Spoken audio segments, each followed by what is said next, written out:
Bismillahirrahmanirrahim. Assalamualaikum warahmatullahi wabarakatuh. Perkenalkan, nama saya Muhammad Tauladan.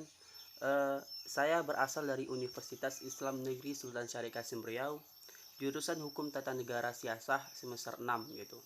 Baik, video kali ini saya akan membahas tentang mata kuliah etika profesi hukum gitu kan.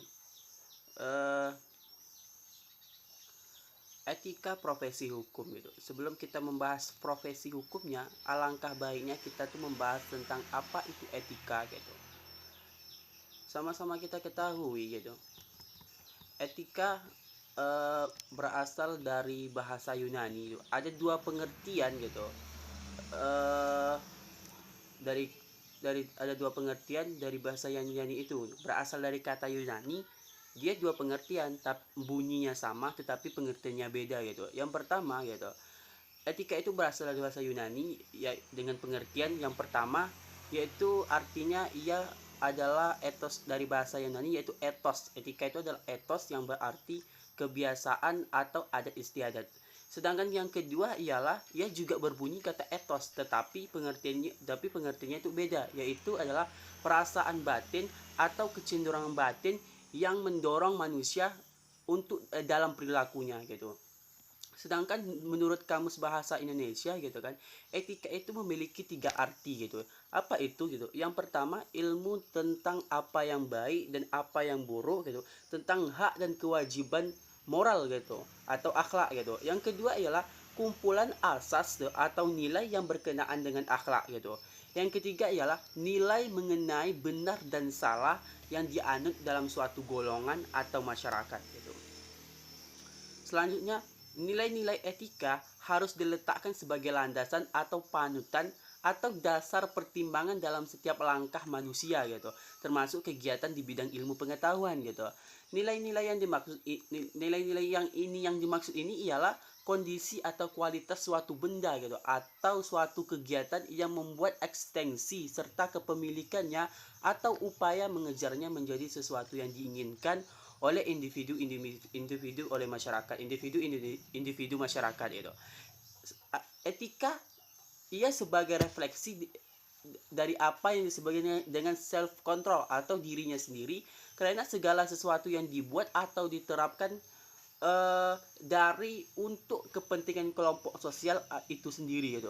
Yang perkataan etika itu identik dengan perkataan moral, karena moral menyangkut akhlak manusia gitu. Misalnya perbuatan seseorang dikatakan melanggar nilai-nilai melanggar nilai-nilai moral, dapat diartikan pula bahwa perbuatan tersebut melanggar nilai-nilai dan norma-norma etis yang berlaku di masyarakat gitu. Selanjutnya kita bahas profesi hukum. Apa sih profesi hukum gitu? Kode etik profesi hukum itu sangat banyak gitu.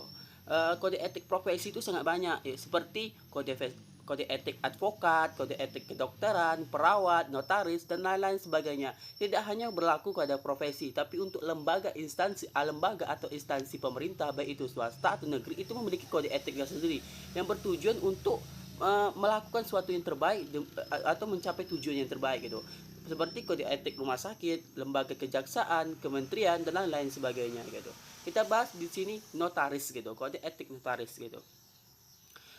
Kode etik notaris, kata notaris itu berasal dari kata notarius dari Romawi kuno gitu. Notaris adalah sebuah potensi atau sebuah profesi yang dilacak balik pada abad kedua dan ketiga pada masa Romawi kuno gitu, dimana mereka sebagai scribe atau notarius gitu. Pada masa itu notaris hanya mencatat bagian pidato gitu. Istilah notaris itu diambil dari nama pengabdinya, yaitu notarius, yang kemudian menjadi istilah atau titel bagi golongan orang yang suka penulis cepat atau stenografer gitu. Notaris adalah salah satu cabang profesi hukum profesi tertua di dunia gitu. Selanjutnya, sifat-sifat seorang notaris itu ada gitu. Sifat-sifat notaris menurut Tan Tong Kie, studi notariat pada 1909 mengatakan seorang notaris haruslah orang yang jujur, yang pandai membuat segala tulisan, dan ditunjuk sebagai pejabat publik untuk itu gitu. Yang kedua, seorang notaris memang memang seorang yang teliti gitu, dan dia tidak melompat atau tidak mendahului soal kasus-kasus sebagaimana seorang advokat yang dihadapkan di pengadilan, yang tanpa pikir panjang dia akan mengemukakan sesuatu yang dibisikkan kliennya, sehingga klien ini antara benar atau salah dia akan menang gitu kan. Tapi tidak dengan notaris, dia harus jujur gitu, dia harus jujur, itu baik, oh itu baik, yang itu buruk, ya itu maka dia buruk gitu. Selanjutnya ialah Ikatan Notaris Indonesia gitu. Sejarah itu ada 3 tingkatan perkembangan notaris Indonesia, yaitu yang pertama, kongresnya itu di Surabaya pada tanggal 13 sampai 16 November 1974.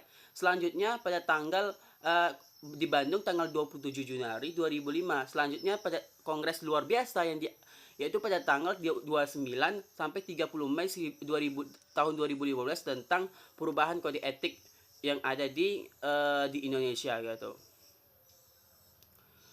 Notaris ini merupakan suatu jabatan tertentu yang menjalankan profesi dalam pelayanan hukum kepada masyarakat. Perlu mendapat jaminan dan perlindungan dan jaminan demi tercapainya suatu kepastian hukum gitu. Jasa notaris ini gitu dalam proses pembangunan sebagai salah satu kebutuhan hukum masyarakat gitu. Atau tugas lainnya tuh bahwasanya notaris ini juga membukukan surat di bawah tangan dengan mendaftar di bawah buku khusus gitu. Melakukan pengesahan kecocokan fotokopi dengan surat asli gitu. Memberikan penyuluhan hukum sehubungan dengan perubahan akta dan lain-lain sebagainya gitu. Jabatan notaris ini banyak juga gitu. Sebagaimana dalam Undang-Undang Nomor 30 Tahun 2004 Pasal 1 Ayat 1, Pasal 15 dan lain-lain sebagainya. Mungkin hanya ini yang dapat saya sampaikan. Untuk lebih luasnya atau lebih memahami, saudara-saudara semuanya bisa membuka referensi atau buku-buku yang terkait kode etik notaris gitu. Di sini saya hanya menyampaikan gambaran sekilas apa itu kode etik notaris, apa itu etika dan lain-lain sebagainya. Lebih dan kurang saya mohon maaf. Wabillahi taufiq wal hidayah. Assalamualaikum warahmatullahi wabarakatuh.